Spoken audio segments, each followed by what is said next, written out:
How's it going, everyone? So we're continuing along with our low poly. We got the big bulky frame out of the way in the last part, and a few other ones in the part before that.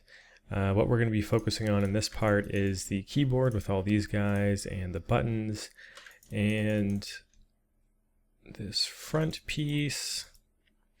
And hopefully we can address that additional one there. These are the last guys that we are going to do sort of in real time, and then I'll record the rest of it a bit sped up. But with that being said, let's start with the back, because this one will probably be a bit easier, but also there's a few more exceptions that sort of go along with this. First of all, we have the hard edge display on, so we can go ahead and turn that off. So with this guy, if we select him and all the pieces associated with it, these guys I'm going to keep as their own geometry since they're sort of sticking out a little bit. So if we isolate these, we'll notice that, let me just double check these screws here. I guess these screws do go all the way back, but I think, let me just check the high poly on that, how exactly I have that set up. I guess they are going all the way back. So in that case, we will have to have some sort of geo there, but everything else should be pretty straightforward. Let's go back and select all that stuff.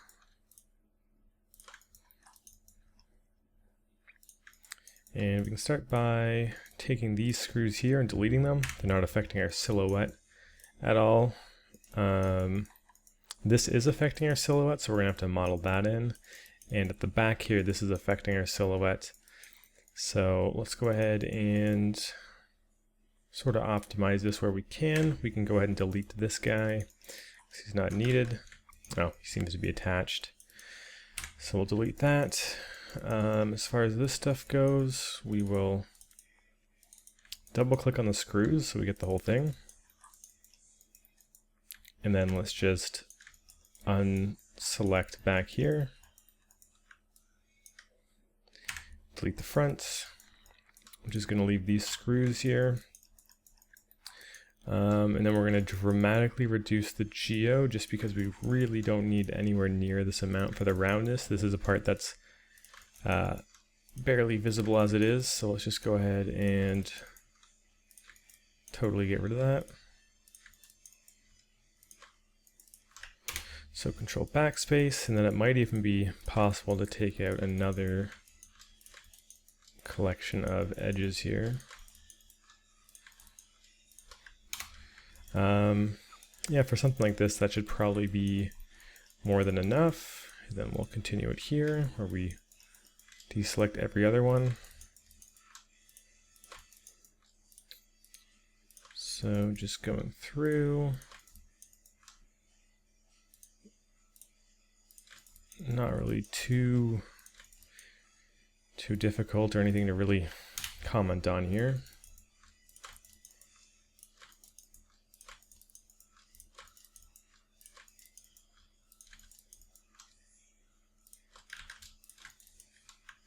Okay, and then all we really have to do with this is grab this end and snap it forward so it's flush with this, so we don't actually have it cutting through, because we're going to be filling in these holes just like everything else that we have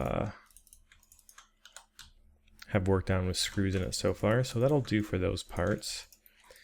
And then speaking of filling in the screw holes, we can go ahead and do that now. So let's just go ahead and merge to center. We'll clean all this up in a second. Let's just focus on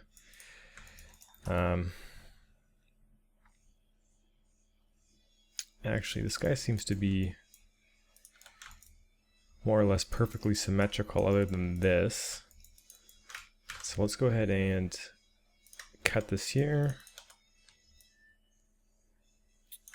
Snap it. We can then delete the stuff on the inside. And we can just sort of work on one half and mirror it over because it should be perfectly symmetrical. This piece is already perfectly symmetrical, so we can just go ahead and cut that in half as long as we have a spot to cleanly slice through.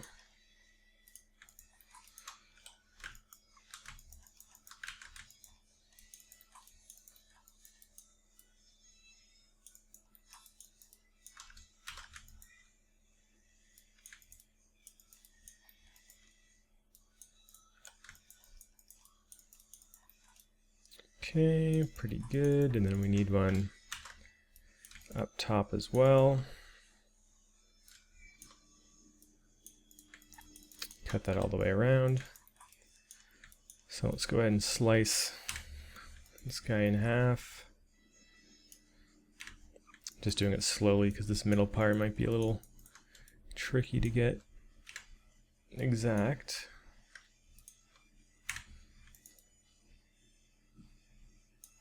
But that'll do it. So anyways, cleaning this up shouldn't be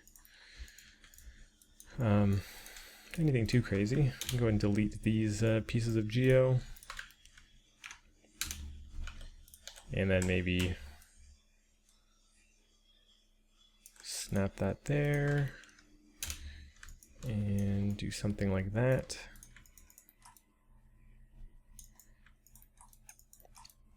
Trying to think if this is round enough here.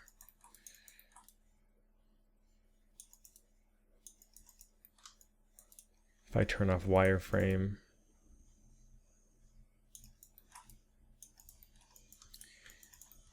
It's mainly this one that I think I might like to see a bit more roundness on.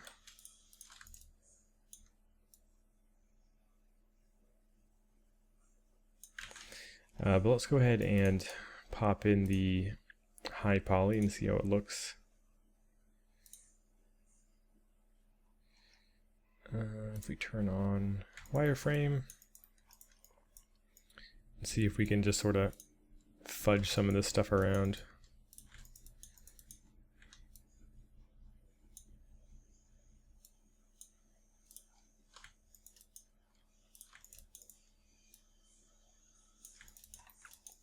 And even just getting the spacing a little bit better is going to help with the roundness, but we might feel the need to add in a bit more geo. Even if it's one more edge. Let's turn that off for a second. Sorry, turn off the high poly for a second. Add an edge in here, and if we turn the high poly back on, we can just get a nice, super soft transition.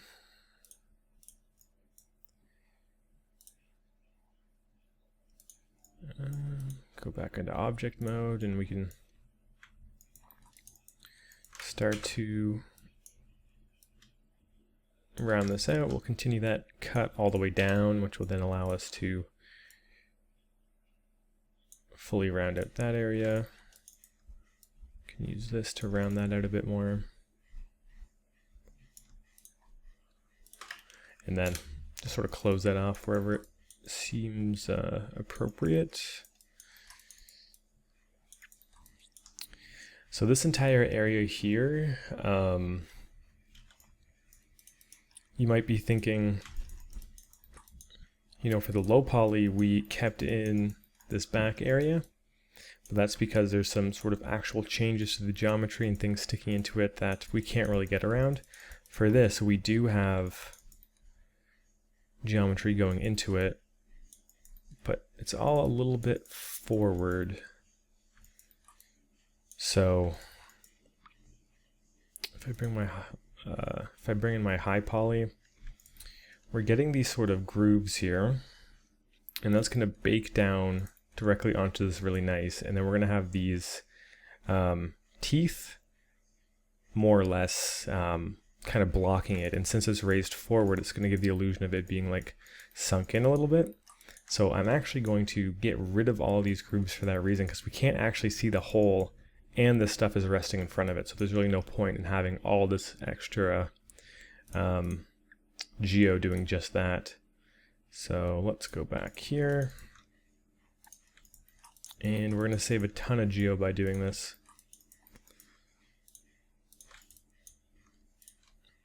just by deleting the stuff, and we're just gonna clean that up. I'm trying to think of the best way to do this really quickly.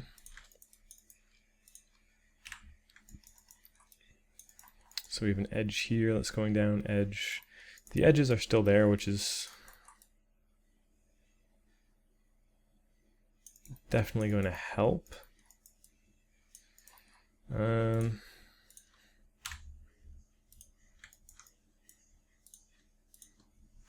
get rid of this. Let's just focus on sort of squaring it out as much as we can.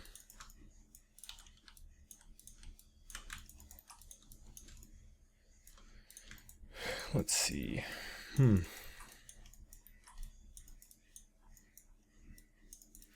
Like there's the obvious way, which is just, you know, delete all this stuff and fill it in. But I feel like there's got to be a more, you know, elegant way to it, unless I can just, I guess I can do that, just delete the edges straight up. Or sorry, delete the vert straight up. I'm just hitting the delete key. It's doing a pretty solid job of filling itself in. So maybe we'll just sort of go through with that, and since we're only doing half of it, it really won't take all that long.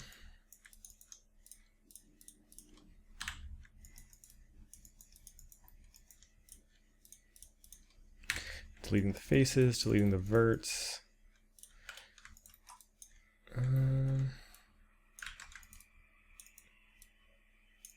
Cool. So I'll speed this part up, but this is going to be the process.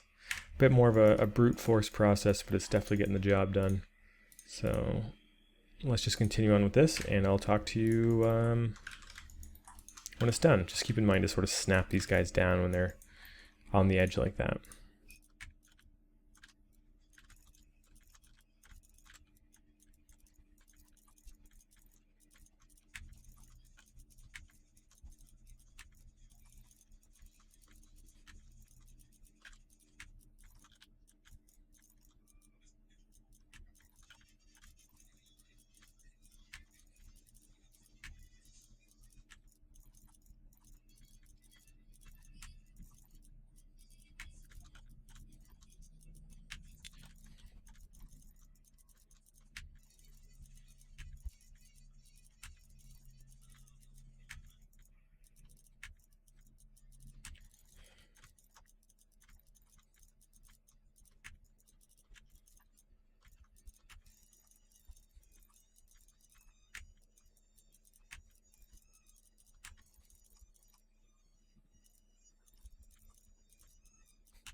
Okay, so that's that. We're still going to have to fill these in, so let's go ahead and do that. Pretty much all I'm really looking for is this line here that's coming into the middle is what's actually determining how round something is. So everything else I can just sort of snap to the closest one of those.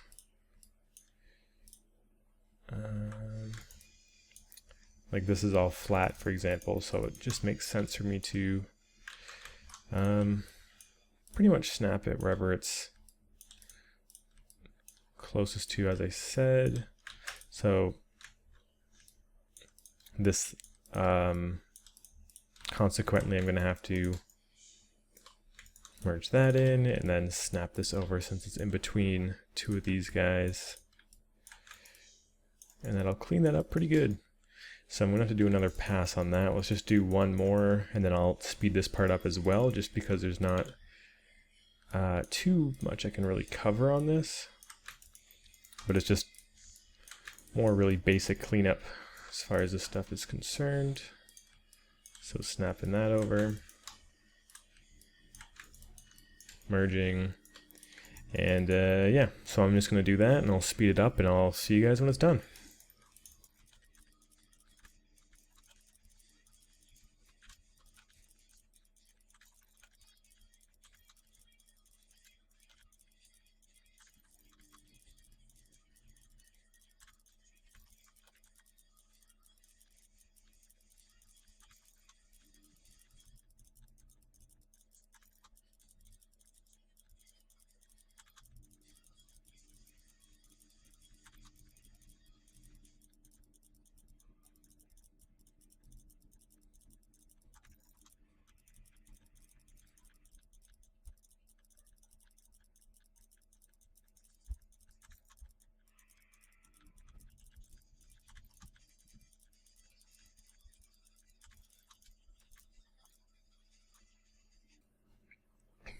Okay, cool. So with that done, this is another piece, if I'm not mistaken, that we can just completely fill in. Because yeah, this guy here was originally plugged up with a screw. So let's go ahead and fill that. I feel like I do it different sometimes. Let's go ahead and merge faces to center. Do the same there. And we can just do some general cleanup on this stuff now. It seems like I just sort of added some edge loops in here to get that extrude, but let's go ahead and merge these guys off to the side. Might just be quicker to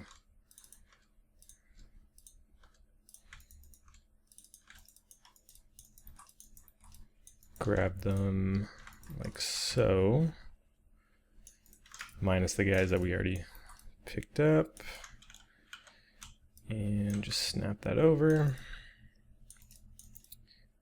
This one is actually being used for silhouette purposes, so we'll leave that.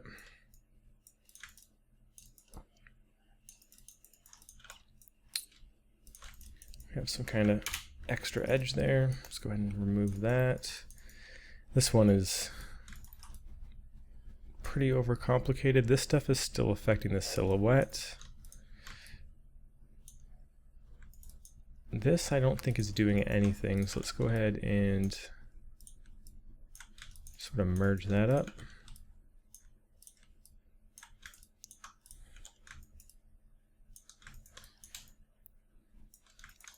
Merge those guys. I'm actually gonna just delete these. It might just be easier to start from scratch.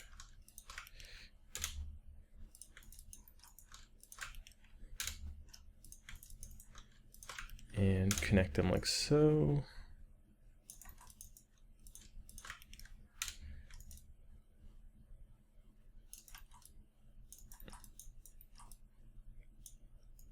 Right, and then we can just clean all this up.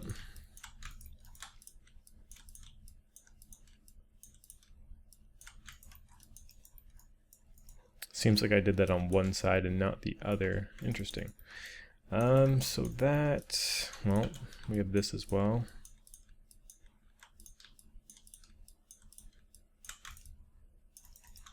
That'll take care of that.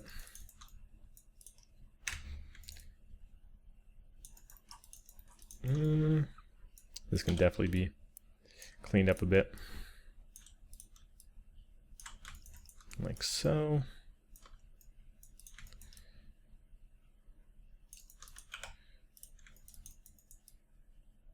Okay, and yeah, so as long as these guys are still forward, having the sort of normal information behind it is just going to give the illusion of it going through, so it doesn't matter either way. And there isn't really an angle where we can see it and make it too obvious, because this stuff, if we do go to our high poly, we'll never actually see like a proper cutout of it. We'll see these indents, but from a distance it'll just be perfectly fine just the way it is. In theory, if not, we can always go back and fix it. We have all our older versions of the file saved, and we can just grab that and put it back in, but I'm pretty confident that that is going to be pretty fine just the way it is. Let's go ahead and do the same thing with this guy now. And then we're going to combine them into one. So we only need half of this guy, just like the other one. So let's go ahead and make sure there's a line all the way through. And slice them in half. We don't need to worry about this being unsymmetrical because this is actually extruding out, so we'll never see that cutting through.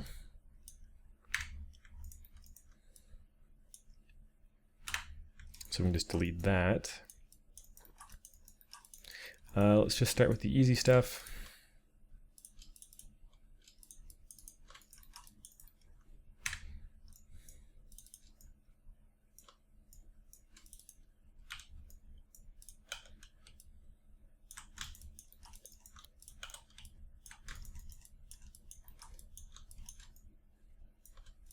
Merge that. The grooves at the top there, we're gonna have to give them a bit more treatment like we did on the other piece of this. Let's go ahead and, I guess if we're merging faces to center, we have to do those one at a time.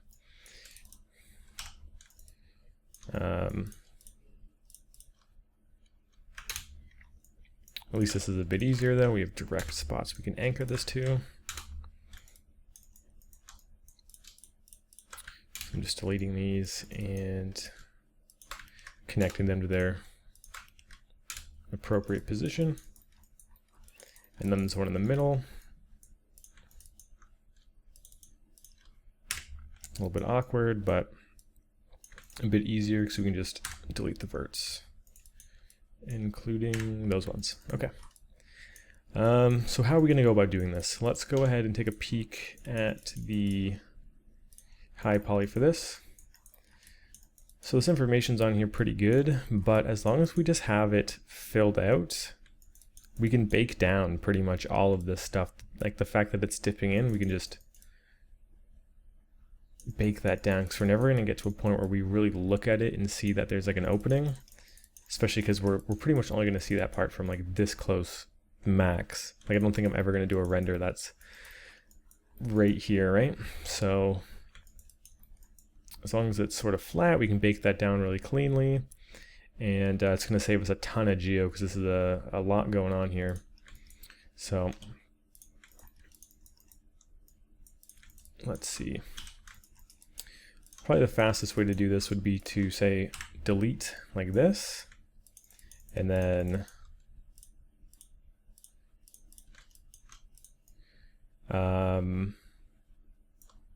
bridge. And then, yeah, just delete those edges. So I'll do one more together where we delete the inside.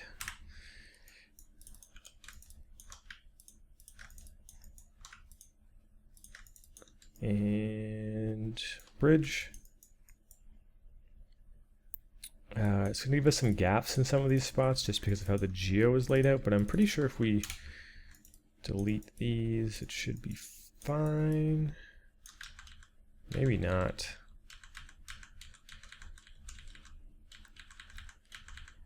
Let me undo all that. Let's see where the actual... So these lines here are determining where the silhouette is changing. This is kind of similar to the last one.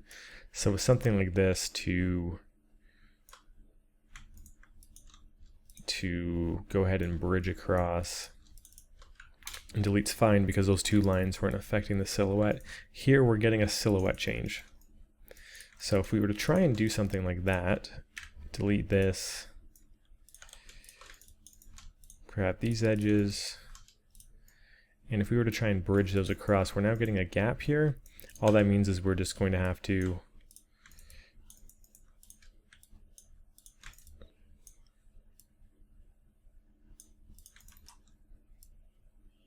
follow that pattern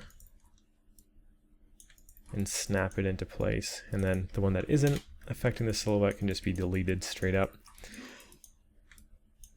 This one's a good example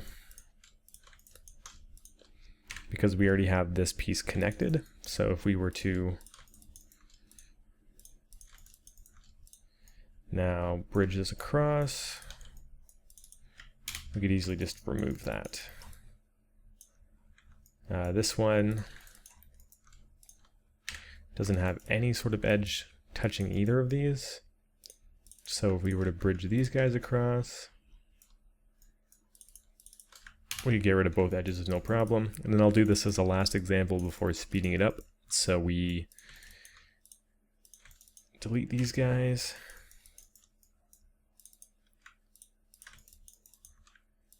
Grab the edges on both sides and bridge.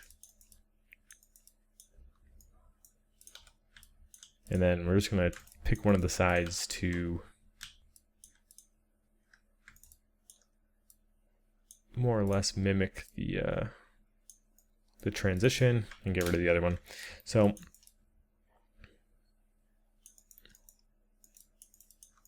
this one's close enough where I might just snap it. Yeah, I'm going to continue along with this and just sort of speed up the process since it's just very repetitive, and I'll see you guys as soon as this is done.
Alright, so that's going to handle that part. One thing I want to do before I start combining is just check that this is all smooth. We're in some kind of weirder polygon distribution around the middle area. So we can just sort of grab these guys and just average it out a little bit.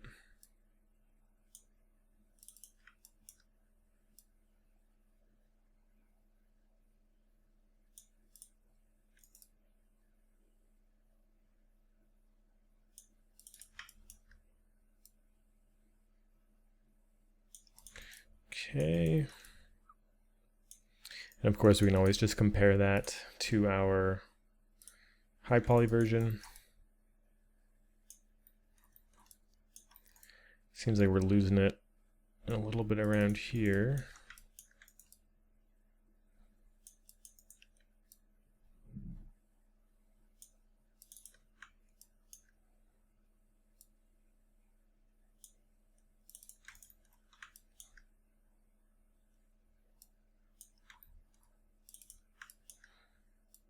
So just doing a quick pass.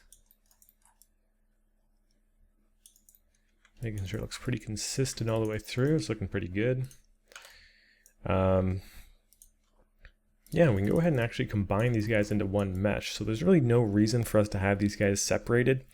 It's really only important to have the high poly separated because we can have multiple high poly models baked to one low poly.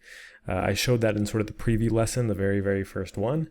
So if we combine these guys to one plate, we can have all the screws, the two different pieces, any little nuts and bolts or anything sticking off of it, all baked down directly on top of this. And because of so, there's really no point in having these guys not just be one mesh completely. So let's see, I'm starting to realize that it was probably a good thing to have that edge loop there now that we're connecting these. Let's start by deleting the unneeded geometry that we have. Interesting how that loops all the way around. Either way, it's going to be the bottom here. So we're going to be welding that down. And then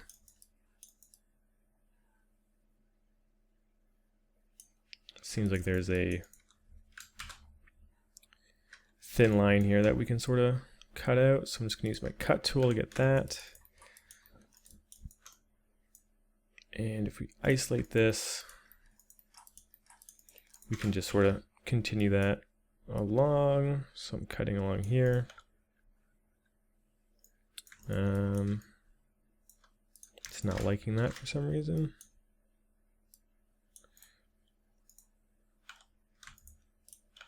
Is there...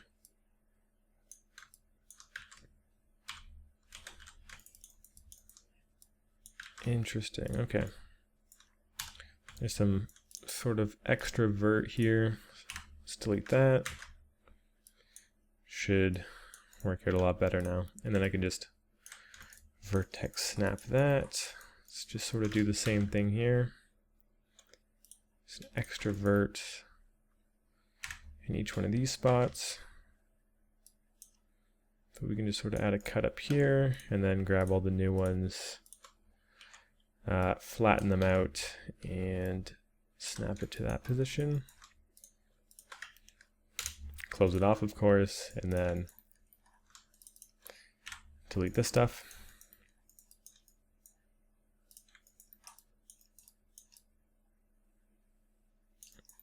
So that takes care of that one. So how are we going to prep this guy so it's actually how it's actually going to attach? We're going to have to set up something similar.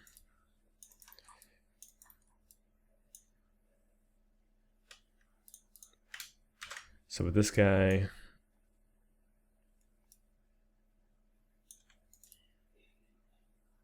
I'm going to need some cuts here. It seems like it's averaged it out in a kind of strange way.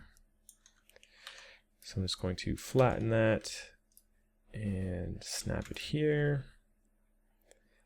So I want this to be actual geometry because it's a big enough sort of cut. I don't want to bake that down on its own. I like kind of how light affects real geometry instead of just normals, and this is like a big enough space where I'd want that to be something I don't bake down. And then here, we're just adding that cut right back. Probably should have inspected it a little bit more, but anyways, we can just sort of take all this excess and snap it to the side, merge it, and that's going to sort of give us this thin strip here.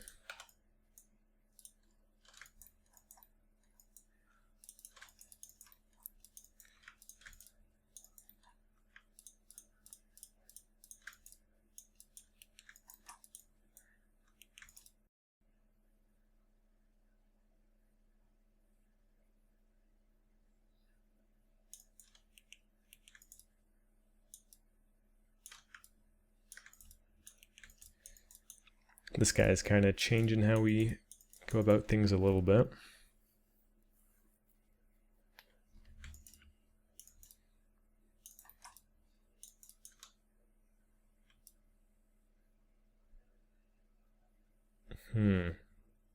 Trying to think of a good way to connect all of this. Either way, we can delete that for sure. That's going to be gone. We are going to have to sort of cut something out here.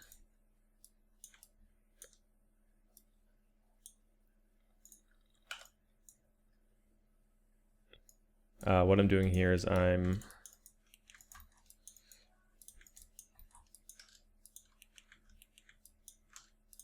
going to be cutting out these faces so we can weld it on.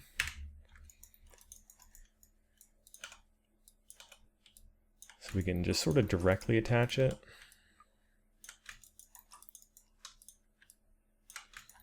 And right there. Merge verts on that guy. So if we look at what we made, we just sort of cut out a hole for it We're going to find a way to directly attach this on. For this guy, we can now get rid of these, and I'm assuming these as well. Yep, that's going to slot directly on top. And now it's mostly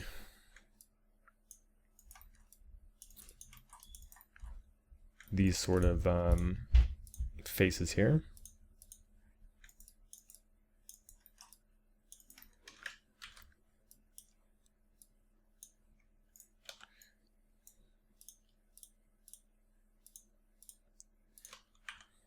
So I'm just going to flatten that out and just sort of continue that up and then delete those faces so we can stitch it directly on top.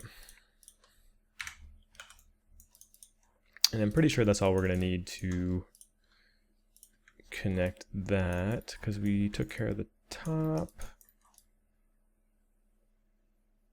We kind of took care of the top. We're going to have to add a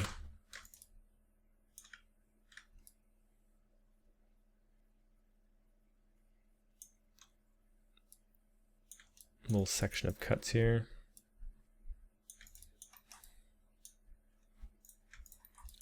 Let's grab this line, flatten it out, and bring it in.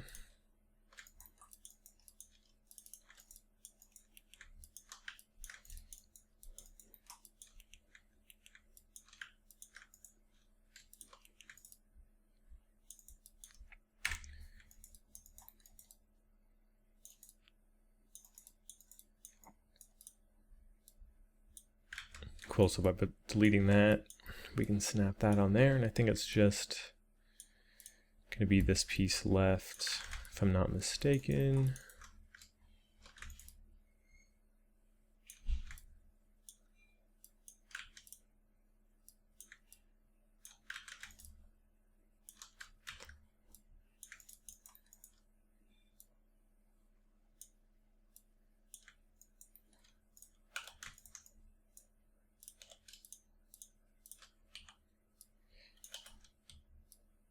Snap that forward, close that off, and let's just grab those guys and delete. And I think now, if we look through, everything should connect properly. Some pretty whack geometry going on here.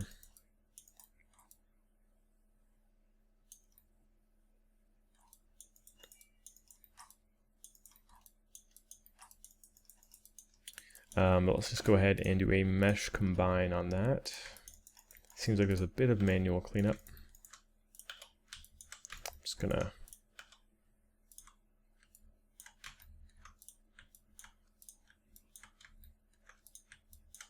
snap all this stuff, and I'm snapping it forward, which means I'm gonna have to fix that in just a second because I really want this part to stay perfectly flush.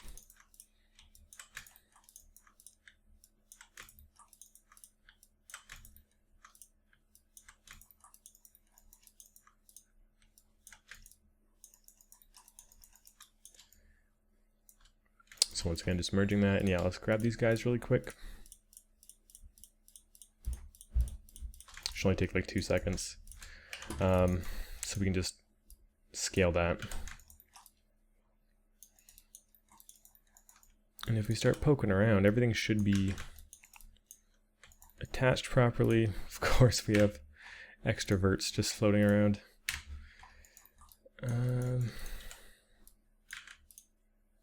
Yeah, it all seems good.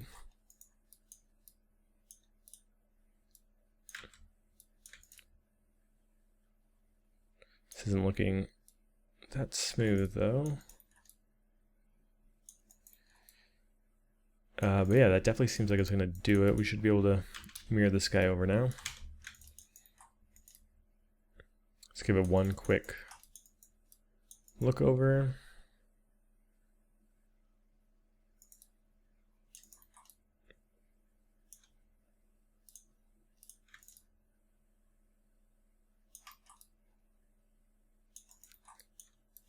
Okay, and yeah, let's just mirror that over X.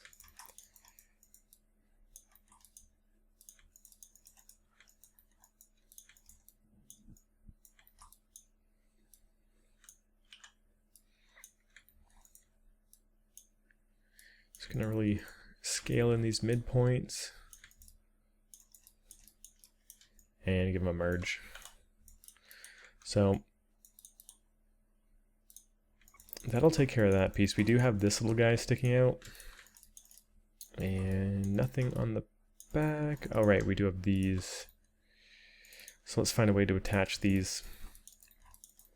This one's pretty straightforward, but I'm debating if we need to actually like attach it. Same with these. I think we can just go ahead and, as long as they're flush with everything, they should be fine the way they are. Same with this. These two guys I'm going to combine just because it's probably pretty easy to forget about these pieces on the back. And as we're bringing everything into the low poly stage, I just kind of want to get rid of the color and keep it consistent. So that should be fine the way that it is. Like sometimes you'd want to, you know, cut out a square, weld it down. The reason I'm not doing that in this specific case is because there's an indent behind this that's going to sell it, and as long as I just make this its own separate piece, we'll be able to bake it independently. So it's going to be totally fine either way, and we're just saving geo by having it float there. So that makes these two pieces done. We can unhide everything and add those to our low poly layer.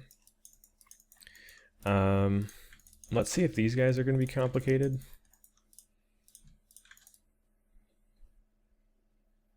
I don't think they're going to be too crazy, and I do plan on keeping them separate for baking reasons. The reason I say that is because when we bring it into toolbag to bake, let me just isolate one, it's going to make a cage around our mesh, which is essentially going to more specifically let us bake the exact information and detail we want.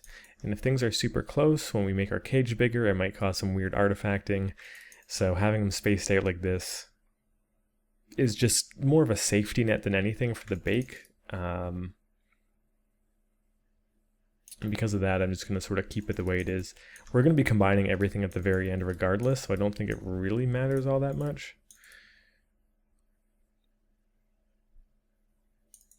This geo, it kind of looks like it's pretty low poly from the silhouette, but say we turn off wireframe. And if there's a normal map assisting that, I think it's going to be fine. You're never really seeing it from an angle where it looks super low poly. So let's just sort of contrast how that looks pretty much against our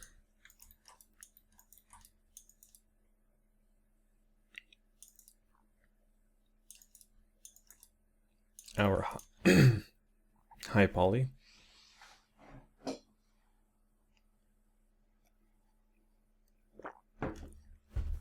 So from what I can tell, it looks pretty good. It might be dipping a bit more in these areas.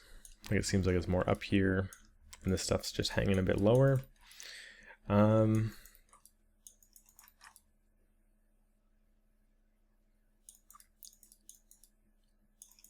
still think it's gonna bake fine.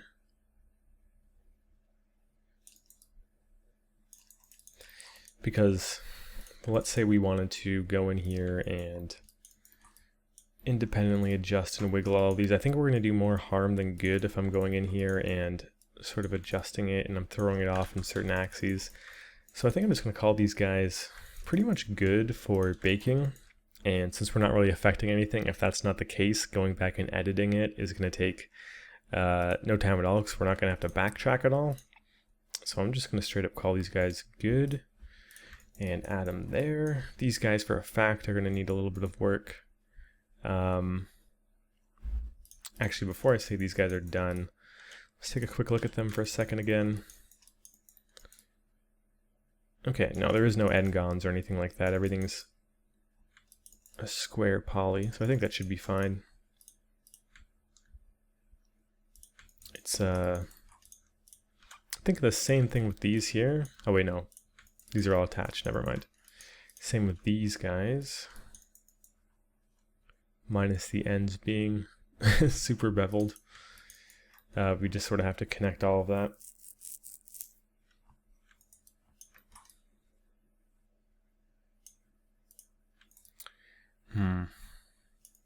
Yeah, in fact, this is probably a pretty good example to be doing,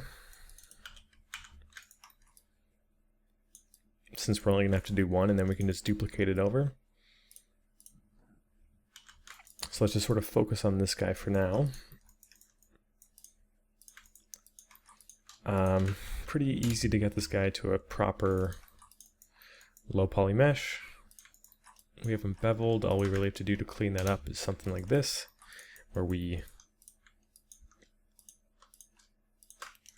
simply just connect these. It might not even be necessary to have like this loop, for example.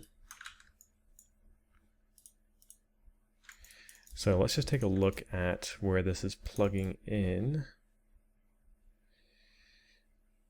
So yeah, it's pretty much impossible to see that. Let's bring in the high poly. And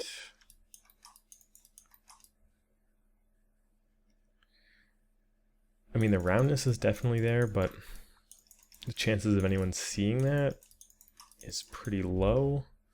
So let's turn off the high poly.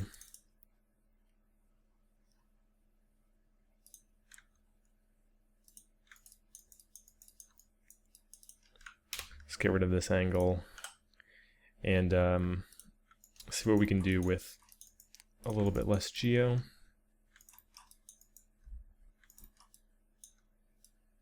I'm just thinking something more along the lines of this, where it's still getting the job done, but we're going to be saving a ton of geo since we're duplicating this so many times.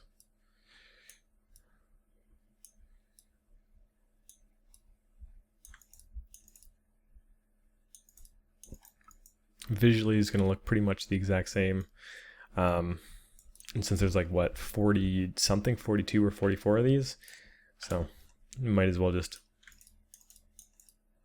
be a little bit more on the safe side.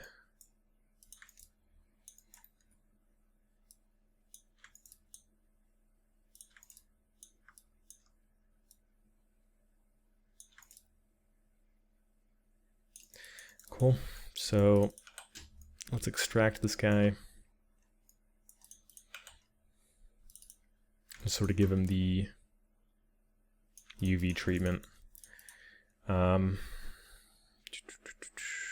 UV editor. This is another one where it should be pretty straightforward. So this side is flush, this side is flush, this is more rounded. So since this side is flush, we're going to want to cut off the shell, because anytime there's this sort of 90-degree angle, we harden the edge and we cut it off. That's what's going to give us our perfect bake. So we can capture that via camera projection. Do the exact same thing here. And everything else we can just sort of do from Y. And where we're going to add our seam, you want to add your seam obviously wherever it's least likely to be seen, and I'm guessing that's probably going to be down here. Actually, it's not perfectly a 90-degree angle, so we're going to keep that all soft. So yeah, we're just going to cut this and unfold vertically. It's going to be pretty long. Unfold U, and we'll do the same thing for these guys. We'll just unfold U, unfold V. And let's just focus on straightening this all out.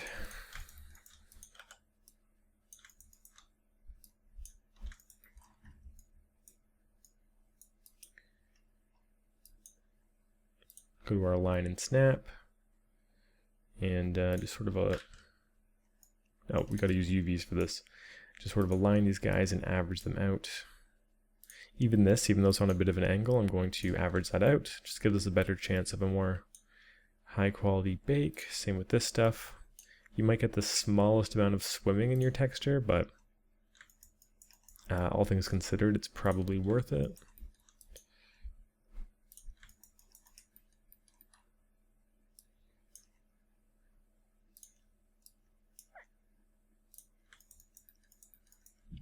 And I think I mentioned it before, but I want to be doing a bit more in-depth breakdowns on the actual UVs when we get to those respective parts.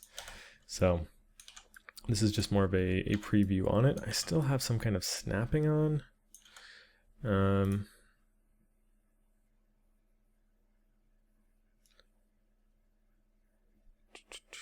I'm pretty sure it's somewhere up here. Symmetry, selection, transform constraint.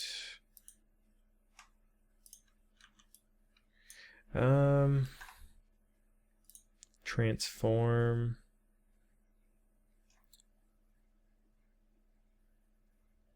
Scale, snapping on. There it is. Turn that off. A lot smoother. Okay. So these two guys are good to go. Same with this. I'm just going to straighten out some of these edges.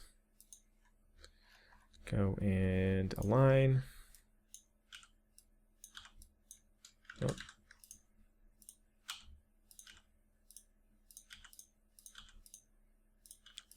Hit G to repeat. And that'll probably do it for this guy.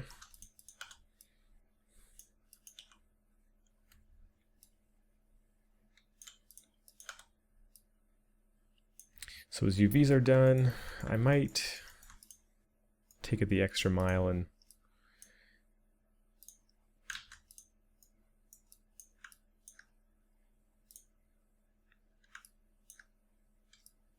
just straighten this out.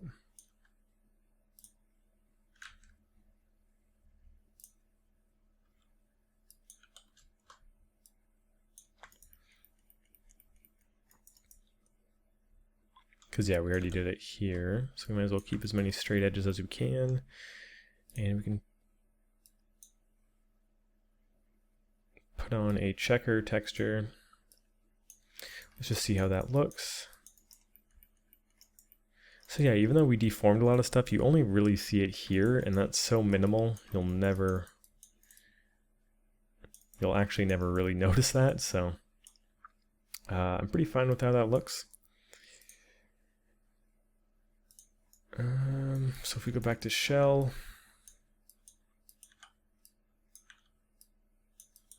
let's just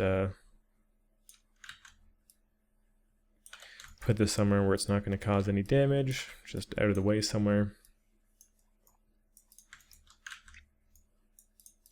And with that done, we're pretty much ready to duplicate him over and over and over again. Let's move his pivot here. And I'm sure there's some sort of smart duplicate that we could do using math, but by the time I figure that out, it would probably just be faster to do this, even though it's like 40 times or whatever.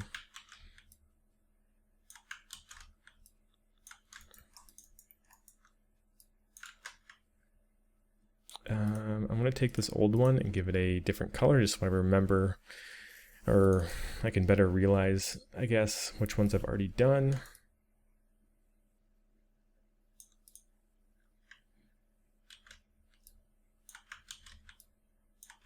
It's pretty easy to lose track when you're doing some of this stuff.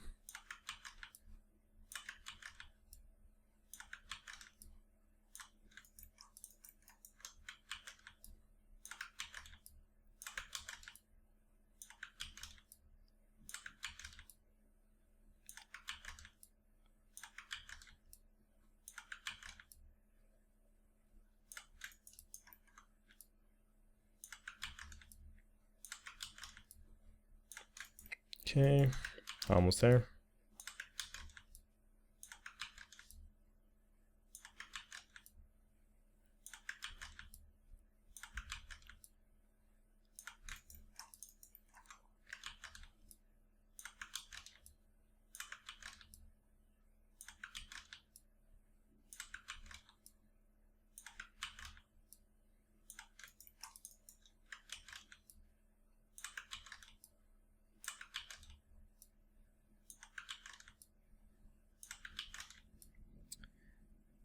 Cool, so let's grab the red one and delete it and see if we missed any spots. Seems pretty consistent.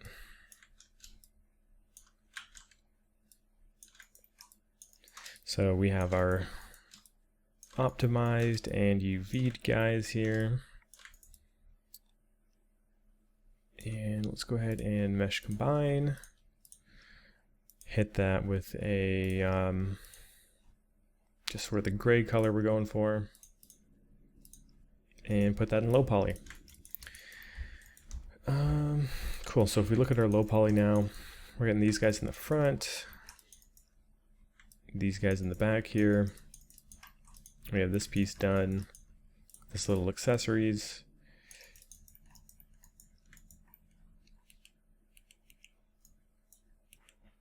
For this stuff, I'm just going to pull it forward for consistency.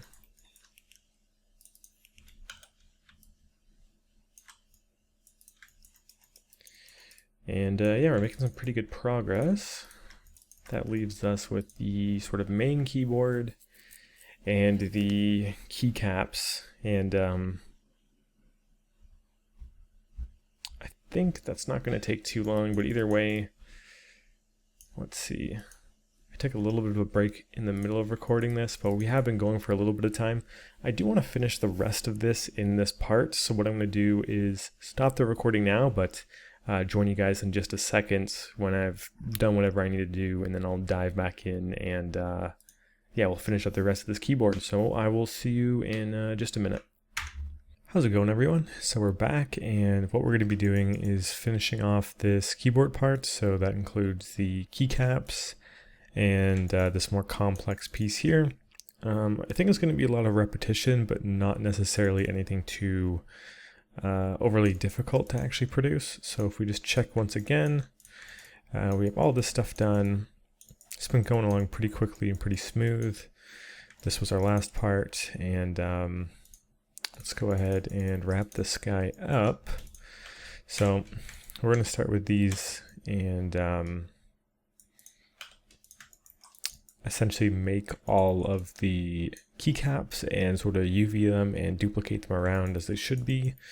So they're all attached straight now. Let's just start with one of them and make it and UV it. And I want to start with this guy up here. There's a couple of varying sizes, so we'll have to do those ones a little bit differently, but either way, these guys will mostly be repeated, so it should be a pretty straightforward process. Let's go ahead and shift right click extract faces, making this guy its own mesh. Same with the inside here. We can hit G to repeat last commands. We have those two on their own. And finally, this bottom part, shift right click and extract faces. So I'm going to isolate these guys and center pivot on them. And let's see what we can do to sort of bring them all together. So for this one, the only thing we really have to worry about is just getting this bottom plate to be level with this, which shouldn't be too hard to do. If we just sort of select this and go into our face mode, we can grab the face on the bottom, grow face selection so we have the bottom disk, and just sort of pull that up. So then now we can just sort of delete this guy and then delete this ring as well. We're not going to be needing that. And let's go ahead and just sort of make this all flush. So I'm just snapping that down to the bottom part here. So now we just sort of have this connected as it should be, which is perfect. Let's see how it compares to the high poly really quickly. If we were to bring that in, which might take a second to load. But we just kind of want the height of this to be pretty average. We're going to be baking down all this information of it sort of beveling in, obviously, and this information of it being curved down. So we just kind of want this to be somewhere in the middle of all of that.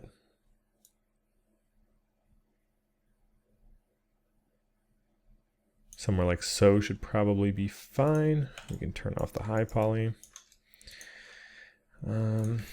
So that's that. We now kind of have to worry about getting this all situated. It's a bit interesting because if I remember correctly, we rotated these all a little bit differently, which might make this a bit more complicated, but nevertheless, it'll be fine. One thing for certain though is we are going to delete these faces because we'll never be able to see them. And it seems like we'll have to find some other way to sort of attach these on. The reason I think this is going to be a little bit tricky is because I still want to be able to rotate this while keeping this in place. And if we're attaching them, I don't know how realistic that is unless we were to sort of bake this part down, but I kind of like having like an actual lip in the geometry. It's a pretty subtle detail, but I think it affects the silhouette enough, especially from angles like this, that I kind of want to keep it. So in that case, what I'm going to do is I'm not actually going to weld these together, but we still have to delete the faces on the top and the bottoms just so that they're still sandwiched on top of each other pretty tightly. So we don't need any of that geo. And as far as this guy goes, we don't need any of this geo. So this is going to still allow us to sort of grab this top part and rotate it as we need to. If I'm not mistaken, let me just do a test. Say I put this over here. So that one's the same. That one's the same. There's definitely a few that I rotated, like I can see them here. I guess not very many in this top row. Or really any in that top row.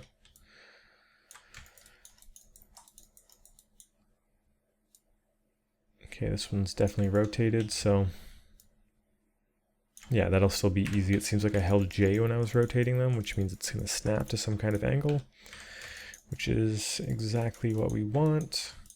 That being said, this stuff is pretty round, and I feel like we can afford to sort of go in here and delete every other edge. It's going to get a little bit tricky, isn't it?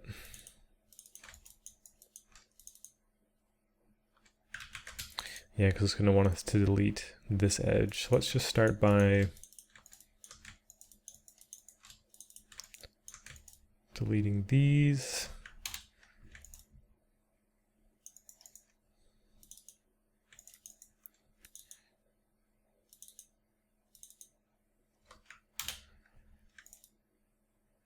And that might work. I don't know if the numbers add up on every angle.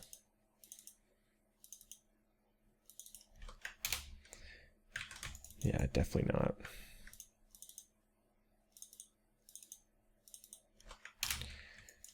We get an extra edge there.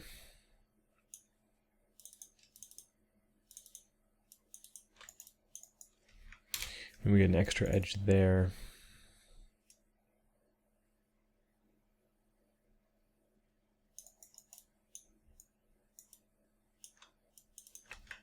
If I delete that edge, it's a little bit too chunky.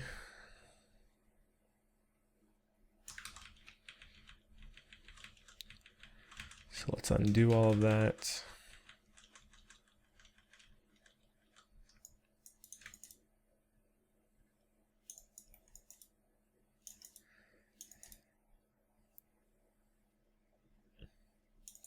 In that case, I might keep the roundness here. Either way, I'm going to simplify the geo here,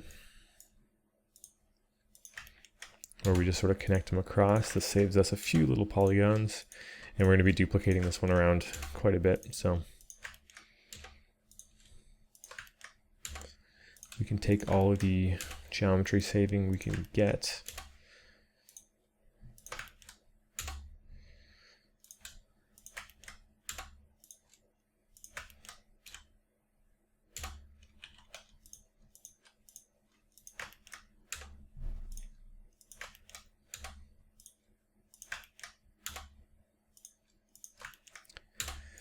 Okay, and then I feel like we could probably scrap some geo from the bottom. Since this is going to be slotted in here, I think it's a bit more alright if we were to go in and take every other one and kind of just get rid of them. So let's isolate this guy.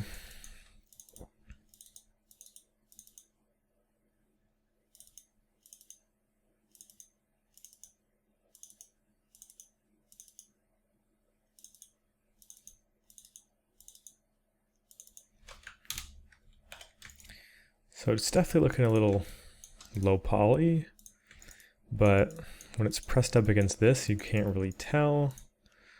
And then honestly with this, we might as well grab the whole ring, shift right click, merge edges to center. I guess that doesn't work with these. We could just fill hole. What's the best way to save as much geometry on this as possible? It might just be to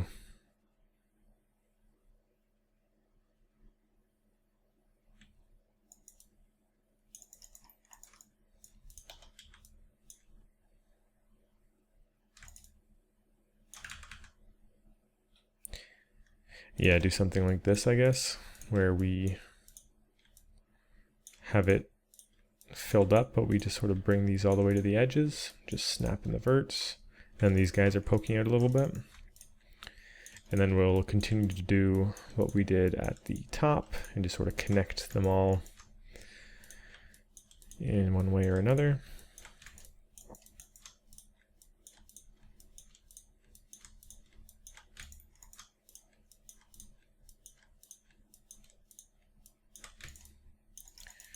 So we can merge those guys, and then it would be a matter of doing something like this. Connecting them across. I'm not sure if these guys are going to cause any issues when connecting, so I guess we can find out.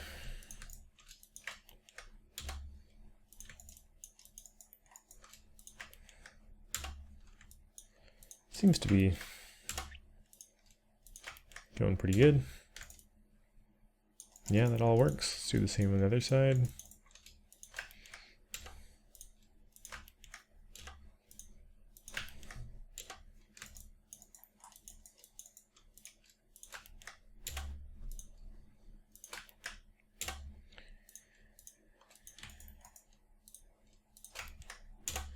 Okay, so that's the bottom. We can definitely shred some geo off of this stuff. I'm going to start by taking these sort of squared off edges and snapping them to just the corners. That's already going to save us a lot of geo. And you got to think, we got to be as kind of optimized as possible with these pieces because yeah, they're going to be duplicated around a ton. So as much geo as we save here is going to be multiplied by, what was it, like 43, 42, 43, and then there's a couple extra ones, so even more than that. So we can go ahead and merge verts on that, and then it's mostly a matter of how round do we need this stuff to be. Probably not this round. I would argue that we could probably collapse a few edges. Let's start by collapsing those edges.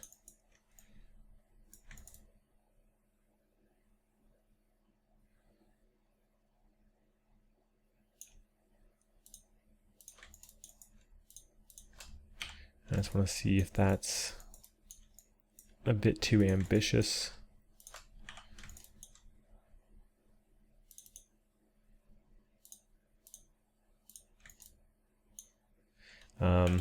Yeah, let's bring in our high poly, get a better idea. So it looks like we could do it this way. Let's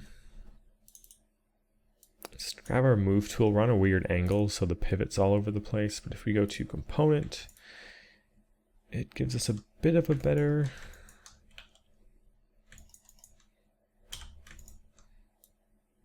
option.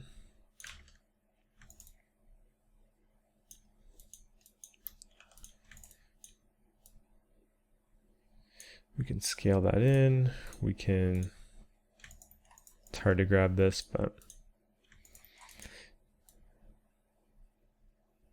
move this forward. So this is super low geometry, but the thing is we'll only ever see this piece from like this distance. And if that roundness is baked, it's gonna look pretty spot on, I think.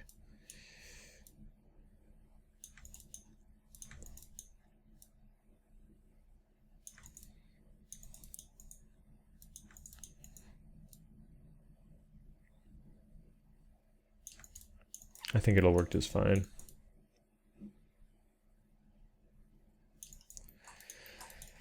Which means we gotta mimic the same stuff over here. You can go ahead and collapse those. Shift right click, merge / collapse, collapse edges. And just kind of repeat that.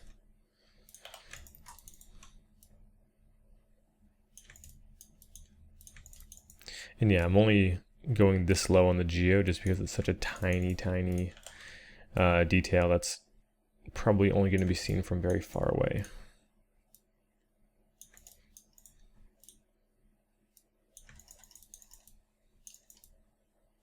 Like baking that down should be more than fine.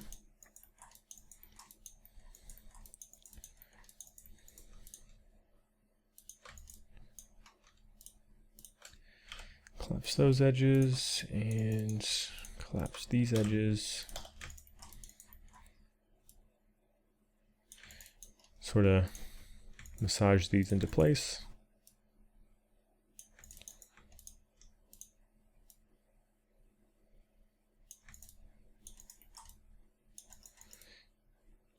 And that should do it. I'm going to move this back to world.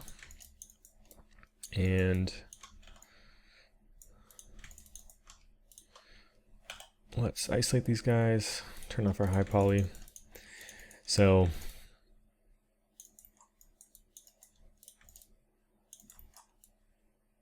it seems we've kind of broken this somehow. I guess we deleted an edge that we shouldn't have. Going to bevel that and sort of snap this up here. Snap this down here. It's just going to remake what we had lost. And merge that. Okay, so that should be pretty much everything for this. This is a pretty ridiculous poly count, all things considered. And we can even snap those down. But yeah, it's a pretty ridiculous poly count, but just the way that we made these guys, it wasn't really super future-proof. And on top of that, this is one of the most visible pieces, so I don't mind having a little bit more geo to kind of reduce the sort of faceted looks of some of the other parts. We can take this a bit further and delete all these faces on the inside since we're never going to see them.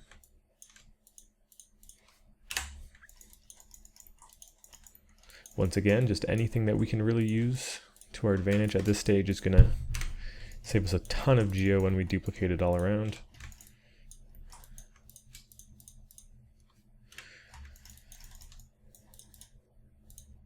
And then I don't really want any spaces between anything, so I'm gonna grab this stuff down here and just snap these edges up so they're flush. And do something similar here. So I don't want to be able to see that gap. And when we bake it down, it's going to give us the same sort of rounded effect even if we push it forward a little bit. So let's go ahead and grab our move tool and change that to component. And we can just sort of snap that forward.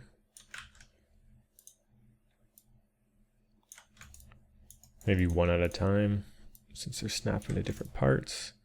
So yeah, now that guy's kind of like sucked onto there, which is exactly what we want. Just kind of repeat that. Do one there. Do one there. Grab these guys, and since we're going vertical, we can change that back to world and snap it up. And the final one.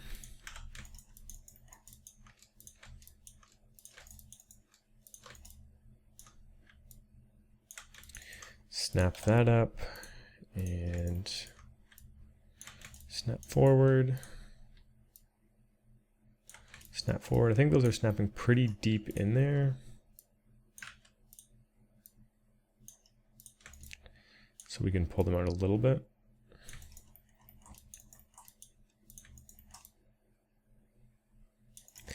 But that should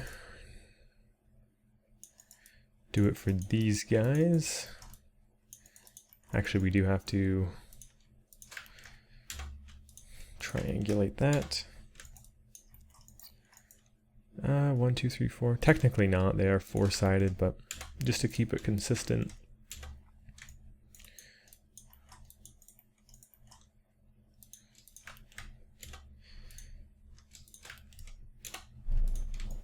What we do have to triangulate though is this stuff, so I'm just going to add an edge across, especially here. And that should do it. Let's auto smooth these guys. All right.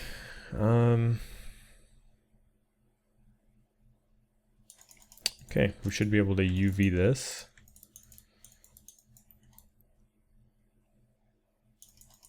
And get some pretty good results. So we can duplicate, and then these ones are a little bit different, but we can just sort of manipulate these to get us at least most of the way there. So let's isolate this again, and let's see how we tackle the UVs on this.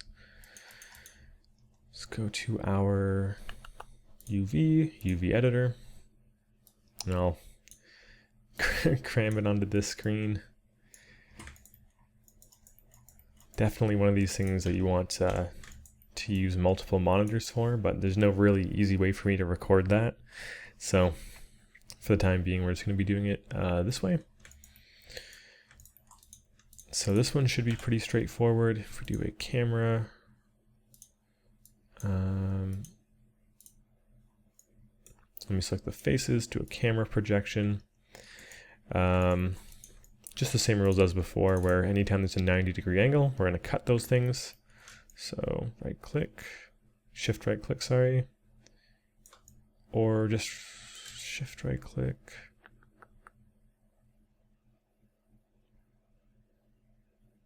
Oh, that's right, I have to do edges, sorry. Grab these edges, shift right click, cut.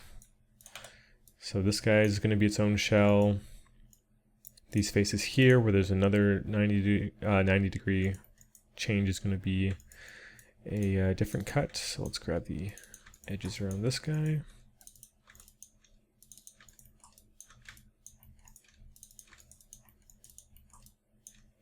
Shift right click, cut. And then these faces on the bottom, we can I'll just do another camera projection to make it its own shell, and that should be that. One thing I am thinking though is to save geo, if we have this pole going in here, technically speaking, we don't need this hole at all because we're never going to see it. So we can save some geo actually just by merging those edges to the center and just getting rid of those because we're never going to see the hole anyways, right? No physical geometry is actually going to be puncturing that, since we're going to be baking down the sort of implication that there's a hole there. And that's going to leave us with the shells that we need. So this one's pretty straightforward. Shift right click, unfold.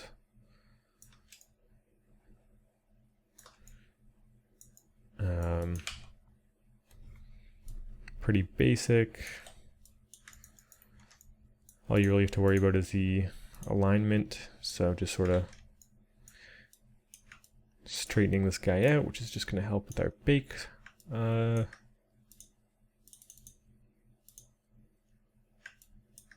Bake information. There we go. So aligning it that way. Aligning that. Aligning that.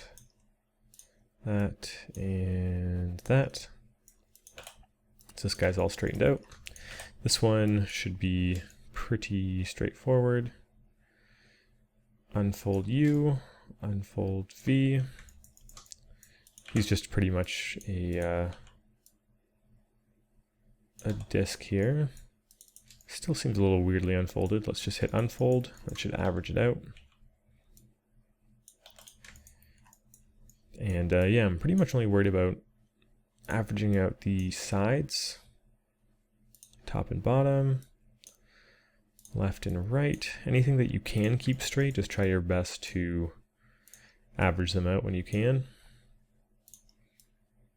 It'll just help with very minute artifacting. If things get a little small on your UV sheet. These guys, we're going to have to cut some seams into them, but it should be pretty easy. We do have some spots where we can hide seams pretty well, like adding a cut there, or there might even be a spot like here where it's completely hidden, so we won't be able to see any texture seam if we cut here. Cut, and we can unfold. It's going to put it into a perfect straight line for us, which is great. Just to speed things up, since I don't want to align things, I'm just going to be using my UV map tool, UV Mapper 2018 by Malcolm 341 it is, I believe so. I do have a link to this plugin in one of the documents included in the tutorial, but I can just hit straighten UV and it just does all that automatically for me, which is just going to save me quite a bit of time. And with this guy, where we add our seam doesn't really matter all that much. I'm just going to put it somewhere. They're all exposed, so I'm just going to add a cut there. Or I guess it does matter a little bit. Let's unhide everything and just sort of add it at an angle where you're least likely to see it from the camera. So here, we're never going to really have a camera looking from within the typewriter. So I'm going to add my cut there and unfold and straighten UV. So that's going to kind of get all that stuff done for us.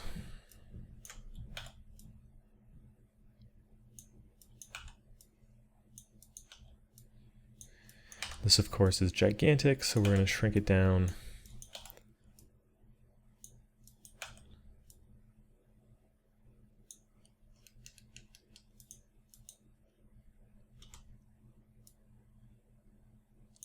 My mouse is freaking out right now. What the hell?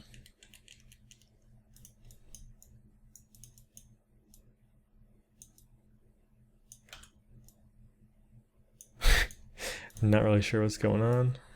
Seems to be good here. Here it's a bit weird. Either way, these UVs are done, so we can just close out of that. And that's how we're going to be setting up these guys. We can go ahead and duplicate them around. And just to make sure we remember them, let's give them a different color. The geometry should give it away, but it just makes it a little bit easier to notice it immediately. Let's make them blue.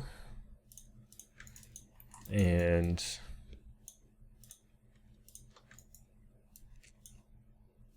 center pivot on them. So just Control D, and then snapping directly to the middle.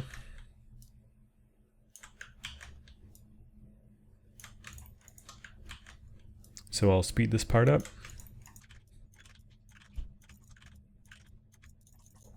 And then to just sort of line them up at the bottom, we can bring these guys over so we can still snap them in these two axes, but then to make sure we snap them perfectly on the way down, let's just move our pivot to one of these corners and snap that here, center pivot, and continue along.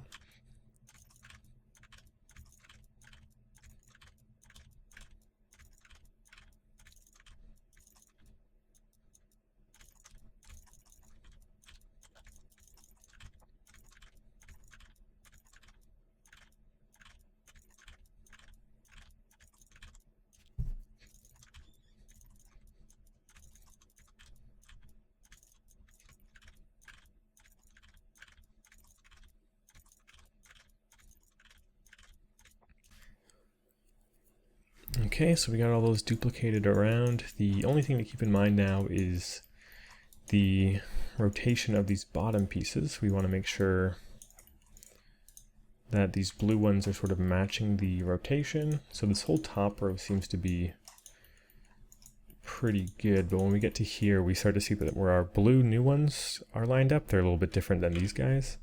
So we just want to try and keep them lined up. We got to keep in mind that some of the distances between these are a bit different, so just make sure you're rotating the right way. And then the original position is going to be pretty accurate to where the high poly is. So as long as you line this up, the high poly should be pretty spot on.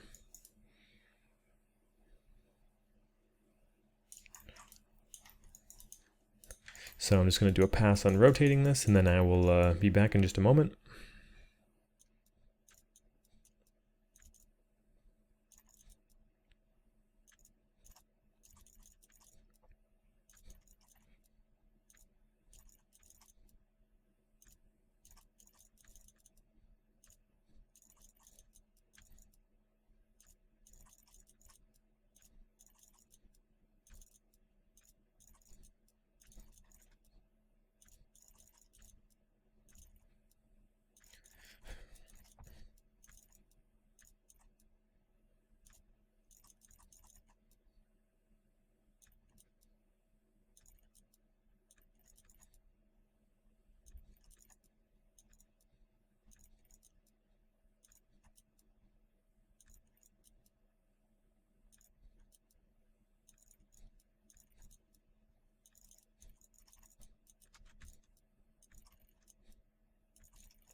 Okay, so that'll do it for the main keys.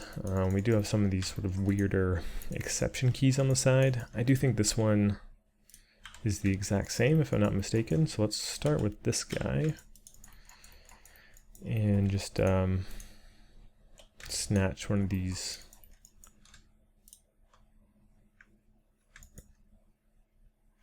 blue ones. I'm just trying to grab it.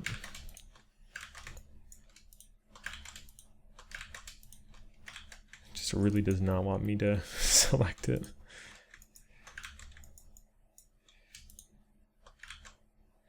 In this case, I'm going to shift select over both of them and then deselect.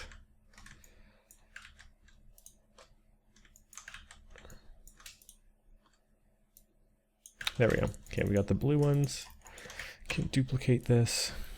Let's hold V, snap it this way, snap it this way, and bring it up. So the size is a bit different.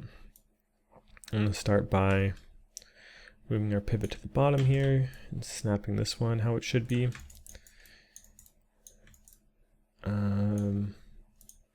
And let's rotate this guy if we center pivot. So it's loosely in place, and it seems like everything is more or less just scaled in like this.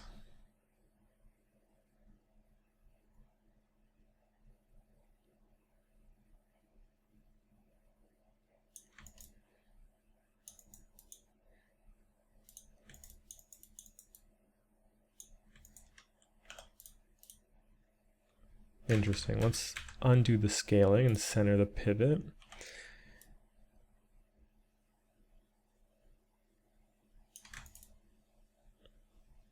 Okay, it seems like we're definitely getting this pretty accurately lined up. But everything's just a little bit tall, so I'm going to move our pivot down to here and sort of scrunch it down. That seems to, for the most part, accurately line up.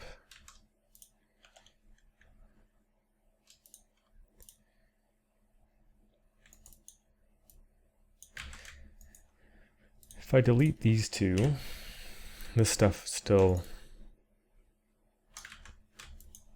lined up, but these all seem to be a bit lower. So what I'm going to do is grab this blue piece and this blue piece and select vertices off to the side. And let's just grab pretty much everything but that bottom row and just sort of pull it down a little bit. Get these guys overlapping. Seem to be a bit too much overlapping, so let's deselect the top, pull it up a bit, and that seems to be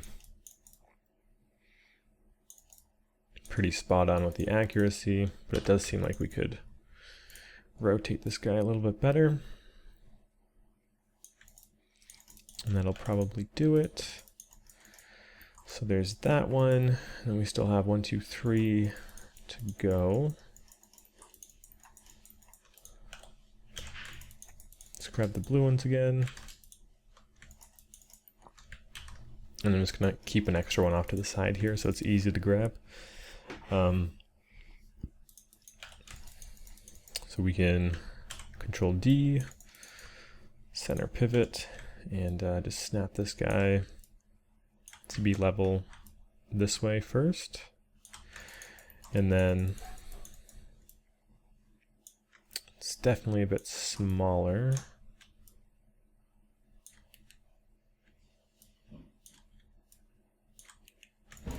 Just double checking the snapping on that. So yeah, center pivot, we can sort of scale this guy up like so. Seems like these definitely need to be rotated.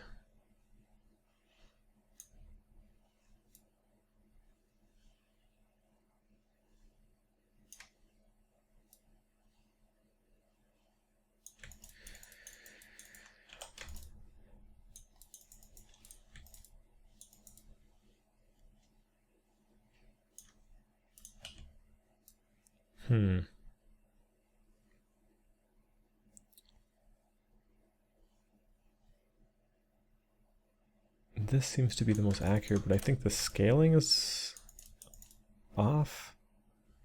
Should be centered. I don't really know what's causing that, because this seems to be off center a little bit too. Let's grab these guys and just forcefully snap it to the middle.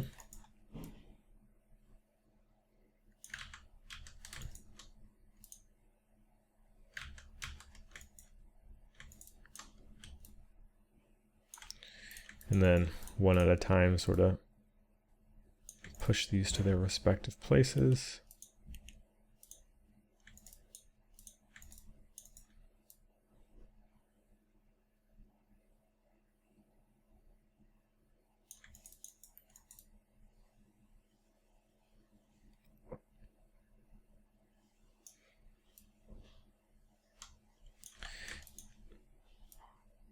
Yeah, I definitely need to scale this guy down a bit, push him up.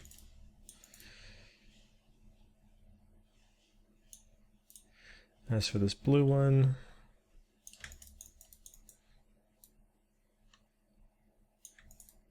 move that up. And then it seems like I need to scale him down a bit, like so. All that's left to do now is to isolate these guys and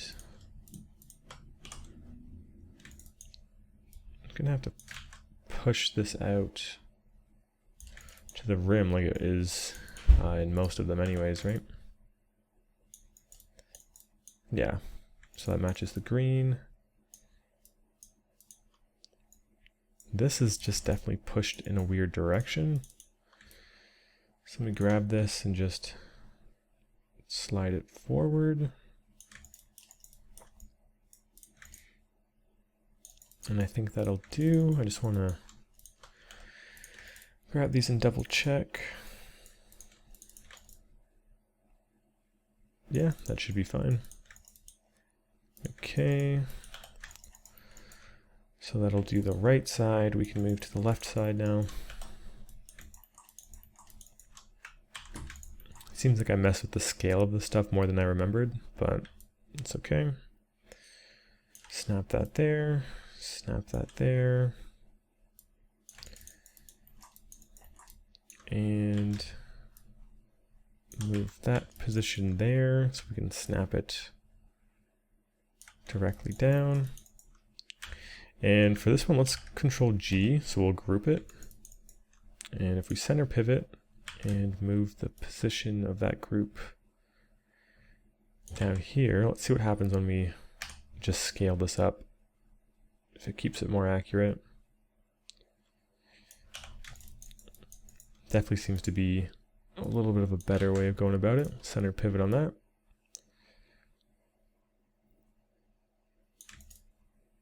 Okay, that's definitely a much smoother way of doing that. By grouping it, we can scale them both from the same position without affecting them individually. It treats them as one object. And that's gonna give us a much, much better snap in general.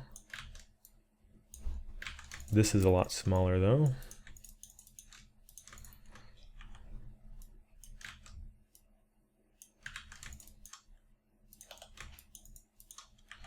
Let me change that scale tool back to world, and we can scale these guys in. And let's go ahead and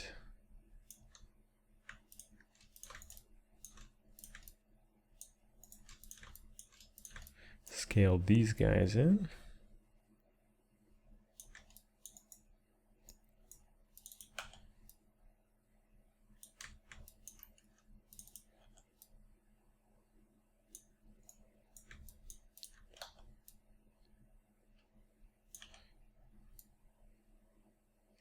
Try and mimic that shape as best as we can.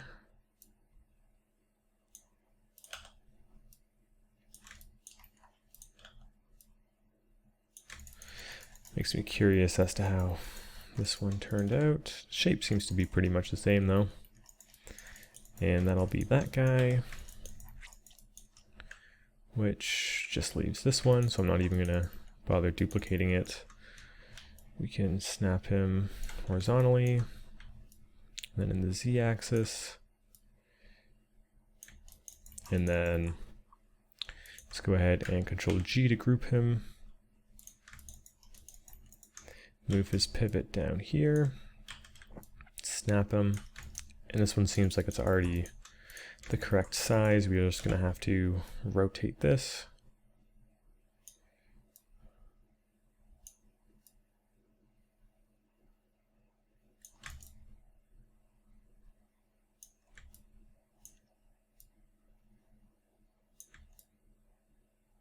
Okay, is that rotation correct?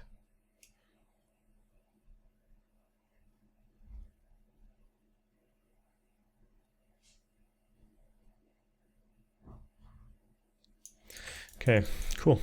That means we can now delete all the old ones.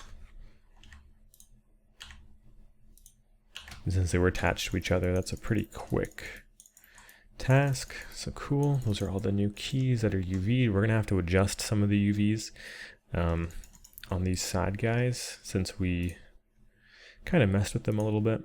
So let's go ahead and do that.